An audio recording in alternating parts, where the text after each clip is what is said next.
Anana sa 18 ang patay samtang napulo pa ang padayong ginapangita sa nagparayong search and rescue operation sa naunlod nga pampasaherong barko sa Basilan. Ang detalye sa report ni Argil Relator live. Argil.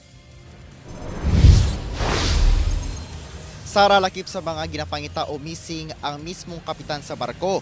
Usa ka personahe sa Philippine Coast Guard, ingon man 8 ka mga tripulante o crew sa moong barko, lakip ang usa ka kadete nga tubong Davao City. Ginasubay sab karon sa mga otoridad kung dunay bay mga pasahero sa moong barko nga nakasakay apan wala nakalista sa ilang manifesto.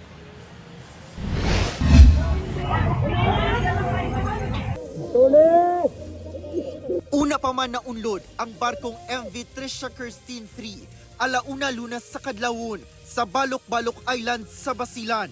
Nakapadala pa og mensahe sa group chat sa ilang pamilya si Cadet Dave Kyle Punsalang nga taga Davao City. Fully booked matud pa ang ilang barko ug mobiyahe padulong sa Hulo. Alas 12:56 sa tungang gabi, nakapadala pa siya sa iyang ulahing mensahe. Nangayo siya og tabang, sanglit nagtakilid na ang ilang barko. Hangtod karon, wala pa ikita si Cadet Punsalang. Una na matud pa nga gipahimangnuan si Cadet Punsalang sa iyang amahan nga usasab ka seaman, dihang mahibal-an nga ang maong barko ang gisampahan niini.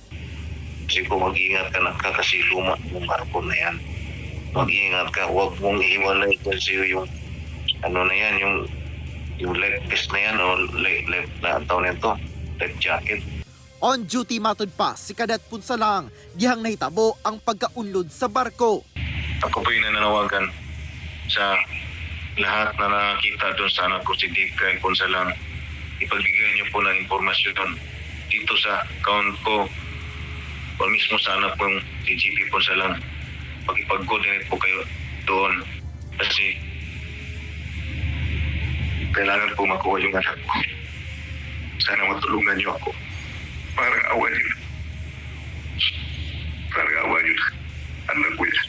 Buhay ng anak ko na sa lalay ngayon. Sa datos sa Philippine Coast Guard, napulo pa ang missing.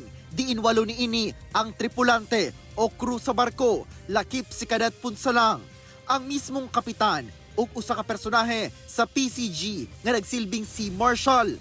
Dugang sa PCG, wala na'y missing nga pasahero. Apan sukwahi ka na sa mga nakahinabi sa GMA Integrated News nga mga individual nga nangita sa ilang kabanay nga giingong sa kaysab sa naunlod nga barko. Sumala ni Coast Guard Commandant Admiral Ronnie Gavan, lakip sa investigasyon nila kung dunay mga pasaherong wala sa manifesto sa barko. 18 ang natalang namatay sa pagkaunlod sa barko. Gisuspende na sa DOTR ang biyahe sa tanang passenger fleet sa Allison Shipping Lines nga mao'y na nag-iya sa barko. Nagparayon ang search and rescue operation o aerial inspection sa karagatang sakop sa Basilan. Si Vice President Sara Duterte mipaabot sa iyang pasubo sa mga nahibiling pamilya sa mga namatay sa managlahing aksidente sa karagatan. Kahinumdumang 6 ang patay ug 9 ang missing sa pagkawala sab sa usa ka motor bangka sa Davao Occidental nga padulong unta sa Davao Oriental niadtong January 17. Nagdadasal tayo na sana yung mga nawawala ay mahanap sila na buhay.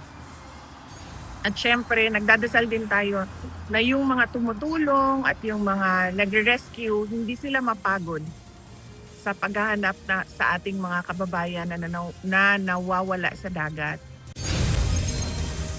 Sara, dugang sa PCG nga karong adlaw moabot ang unom ka mga technical divers gikan sa Manila ug dala nila ilang mga equipment aron ugma sugdan ang pag-dive no sa nilubog nga barko sa tinguha nga dunay makita kay basin ugaling dunay pay mga sakay niini nga wala nakagawa sa atol sa pag-unlod. Sara. Okay, daghang salamat Argil Relator.